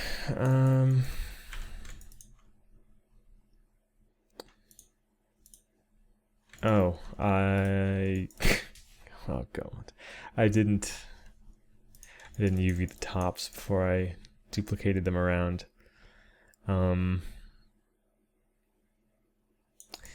Okay, let's start with the bottoms then, and then I will probably just speed through that off camera. This one's already perfect. It's just these guys. Go to UV, UV unwrap.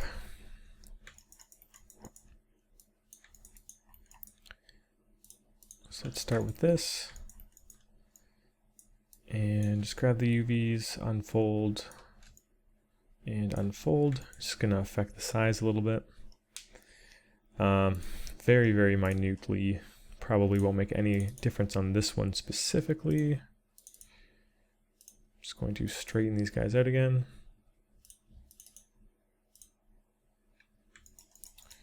Cool. Now there's this one where I think I did affect it quite a bit more. Unfold U, unfold V. Straighten UVs and straighten shell. And then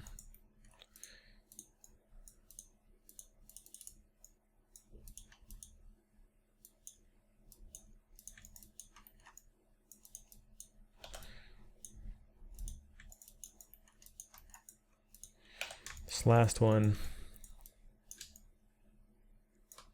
Yeah, so this one was adjusted a little bit more. Straighten UVs, straighten shell. Yeah, if I straighten UVs on that, it's gonna push it a bit too far. Okay, so of course I made the mistake of not doing the UVs for the top part before duplicating it around. So let's quickly do the UVs for one, and then I'll just duplicate it all and speed that up. So my apologies for that. I knew I was missing something, but UVing this should not be all that difficult. Let's go ahead and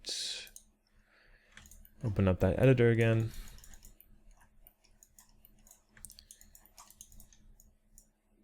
This top part, we can do a camera projection. I'll use this tool later. It's going to make it really small if I do it this way because of the default texel density I've set on it. Let's use the camera one we set up at the start of the tutorial. Then we have this ring in here, which we can also camera project. I find it's easy to just sort of break everything up into the shells and then sort of unfold them. So once again, this guy, anytime there's that 90-degree angle, we're changing to a different shell. This one's a little bit different. We're going all the way around, but we're also picking up these little feet that are hanging out.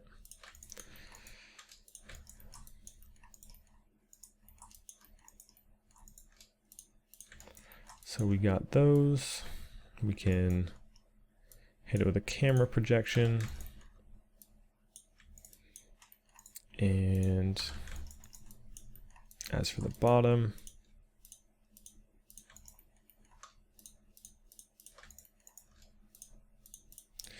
another camera projection, and this very bottom part, camera, this guy, and then all these are kind of the side pieces. Since they're rounded like this, they're all their own shells. There's no sort of breakup of a 90-degree angle until the very edges here. So we're once again going to camera project these guys. This is just a matter of where we want to cut them now.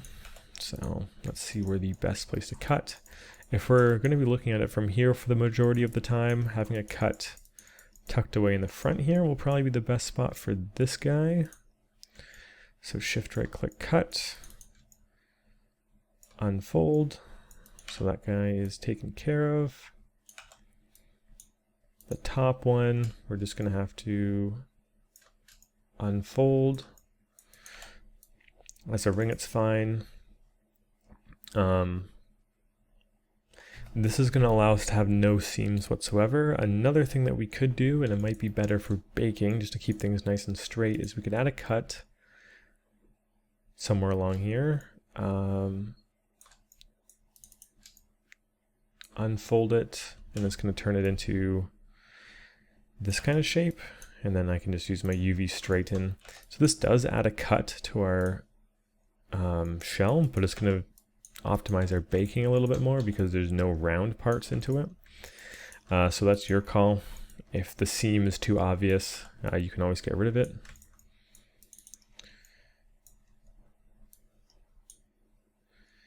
Going to grab these and straighten, grab these and unfold UV. We just want this to be projected straight down. Same with the bottom. Not too much we can do about these ones. These pieces here, very similar story. Unfold UV. What we could do is straighten shell. Say we should probably rotate these in a way where it's flat on the bottom. The bottom is definitely not flat in the model, like there is a bit of a bend there, but we could flatten them out here.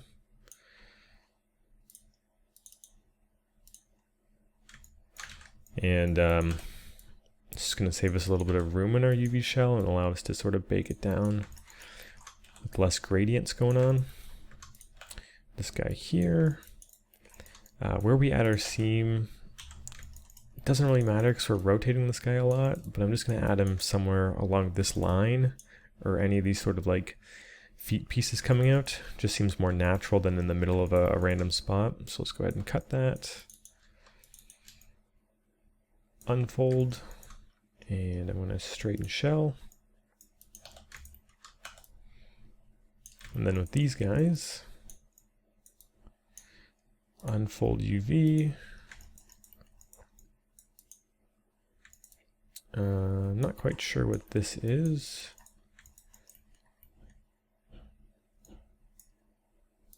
Oh, this is not attached here. So let's shift right click and stitch together. Yeah, it's going to bring it over there. These guys, just straighten shell, straighten shell, straighten shell. And just so this guy isn't sticking out weird, can rotate him. Let's go ahead and straighten UVs. And nice, those guys are nice and clean. Can shrink that way down. Put it off to the side somewhere. And with that done, we're going to have to repeat the same thing since I kind of messed that up. I'm just going to be duplicating this all around. So I'll speed up this part since that was kind of my bad. I'm going to give this a red color so it stands out. And yeah, let me just duplicate this around and I'll talk to you guys in just a second.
Alright, so what I've done is just kind of fix up all the mistakes that that I just made rather, and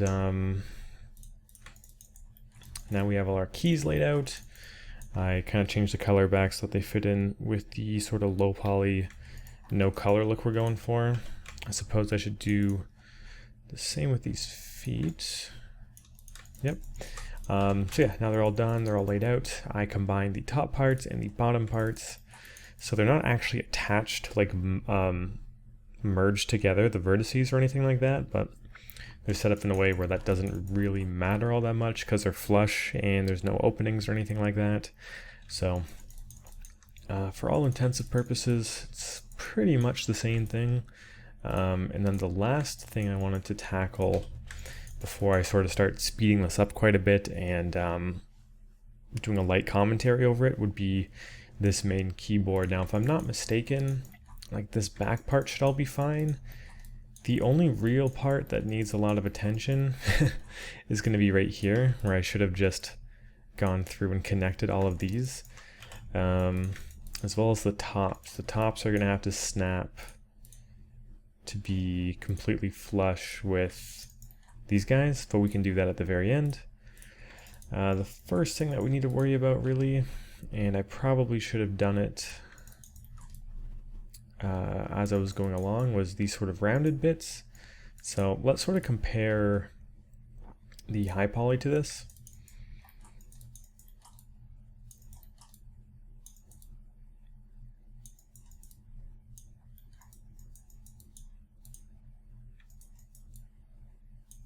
Did I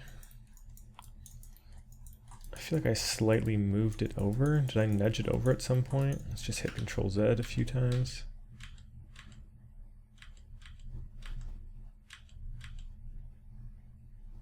Interesting. I guess at some point, let's turn that off.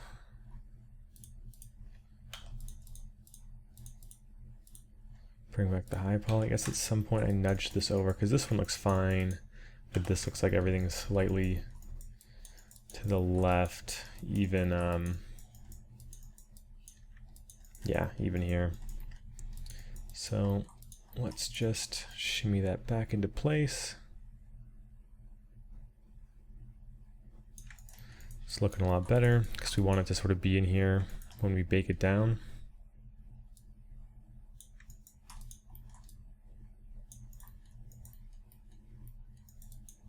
Okay, that's looking good. As for these guys,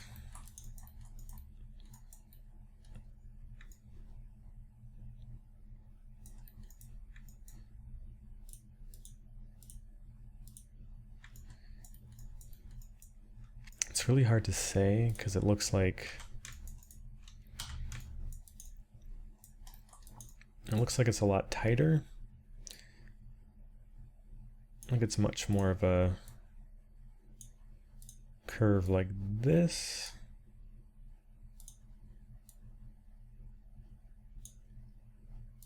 Let me just space that out a little bit more evenly.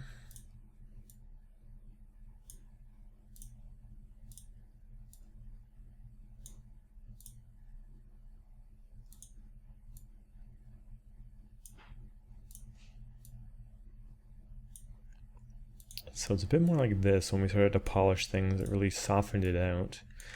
The tops and the bottoms, like, could definitely be afforded to be pushed in a little bit. I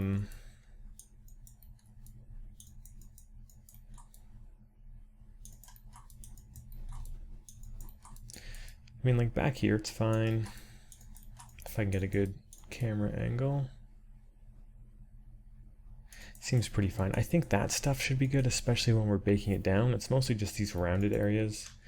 Not only for this kind of feel to it, but also if we get rid of the high poly, you'll notice that we don't have this stuff connected.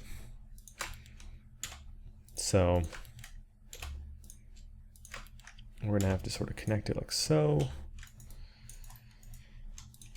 Same on the other side.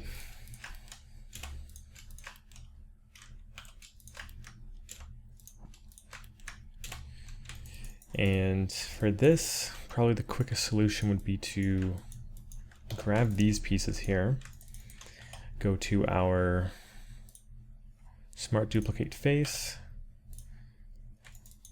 drag this out, and just kind of delete all of these and replace them with this.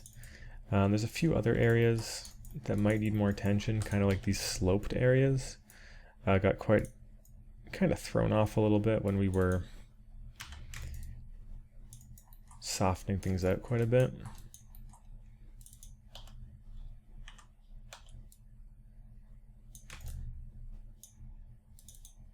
So I'm going to pull this up.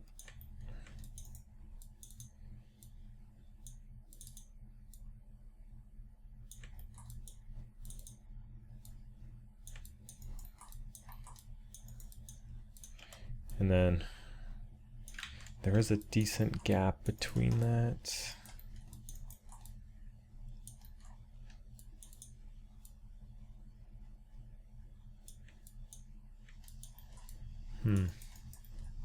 It's hard to say. I'm going to try and bake it without adjusting all of that because that'll take a long time, and there's a pretty solid chance that the bake will still be pretty solid without adjusting that. I also don't want to change the actual size of the thickness all that much.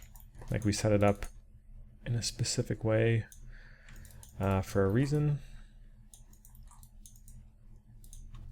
But stuff like this, where it's curving, is a little bit different.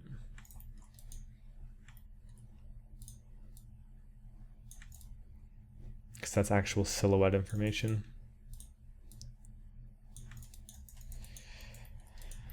So let's just affect these last few.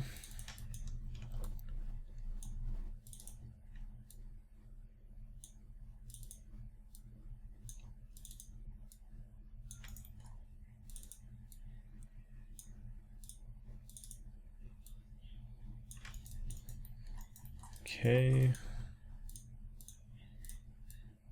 Yeah, I'm a bit curious to see how this one does turn out, but we're still quite a bit away from the baking phase, and even if we do affect this a little bit, I don't think it'll mean we'll have to go in and change the UVs. So when we do kind of swap this around, if there are any issues, it'll be a pretty quick fix either way.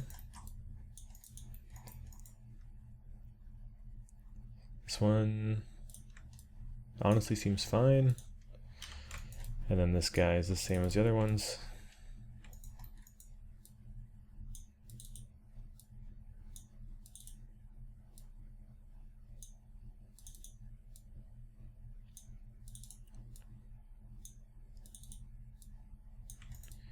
Okay, cool.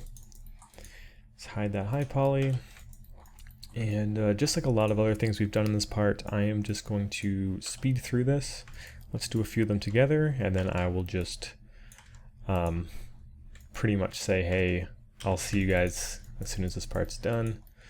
But essentially what I'm going to do is grab this geo, delete this, grab this here,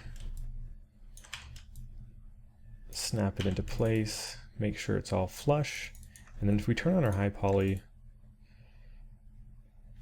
oh, interesting. Maybe we won't have to do that.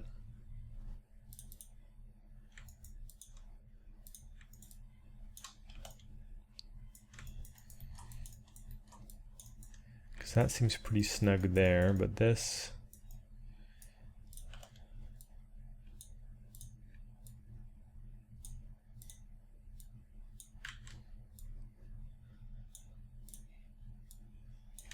might be better being a bit more subtle like this.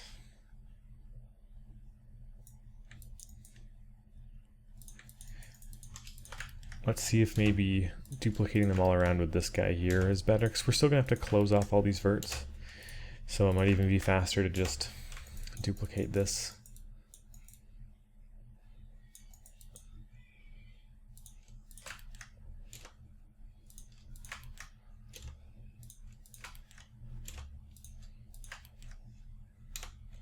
Okay, so let's try this one out. If we can grab these faces, smart duplicate, center pivot,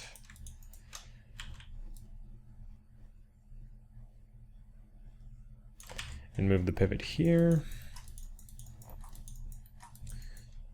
What happens if we were to then go over here, delete these faces, and say, just snap this guy on there.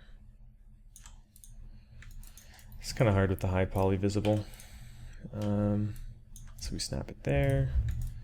And yeah, that's a bit more of a tight fit. So I'm going to do a pass, sort of snapping this guy onto all of these pieces at the bottom so that they're closed off, and then we'll merge them. And I'll speed this part up, but I just sort of encourage you to kind of keep an eye on the sort of tightness, see if it's fitting around it properly. It's kind of strange how this first one worked really well for this guy. It might be because he's one of these exception pieces, but who knows? Either way, just sort of keep an eye out for him, and we'll continue along with this method. But yeah, let's hide the high poly. Let's grab this piece and this. And yeah, I'll see you guys in just a moment.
Alright, so we duplicated all that stuff across. We can go ahead and grab all of this and do a mesh combine, and importantly, merge the vertices here.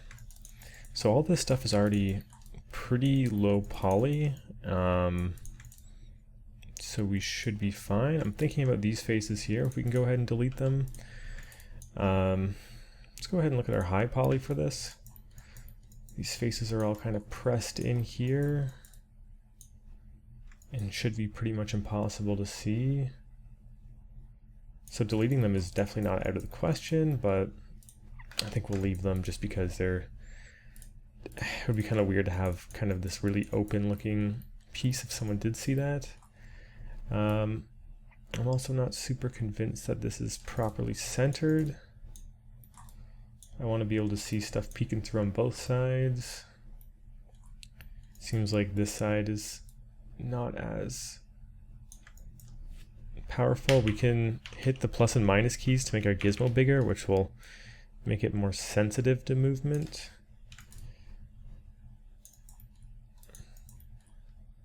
So I'm just going to make it massive and just slightly adjust it until I see it's looking pretty similar on both sides.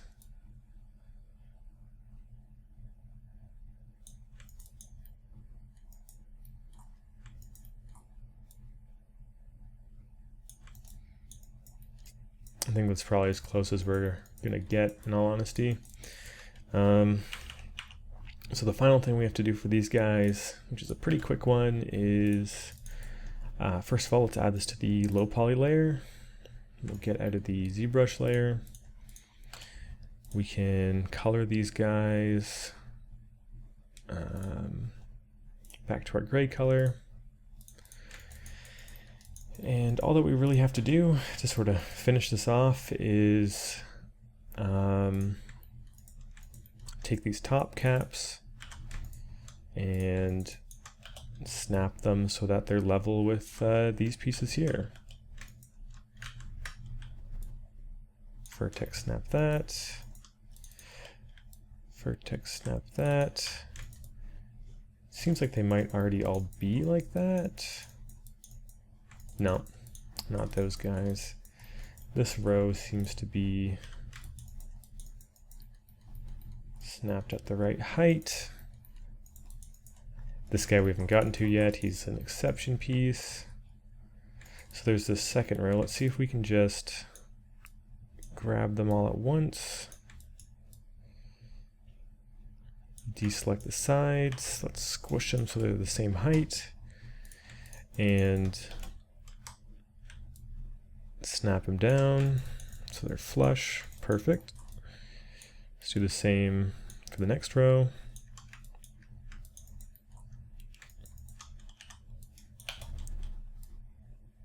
Snap them down. Perfect. And then, yeah, all these little exception buttons on the side are not going to have anything to snap, but we can get to those naturally when they pop up. Just deselect the extra stuff. Level the tops out and snap them there. Okay.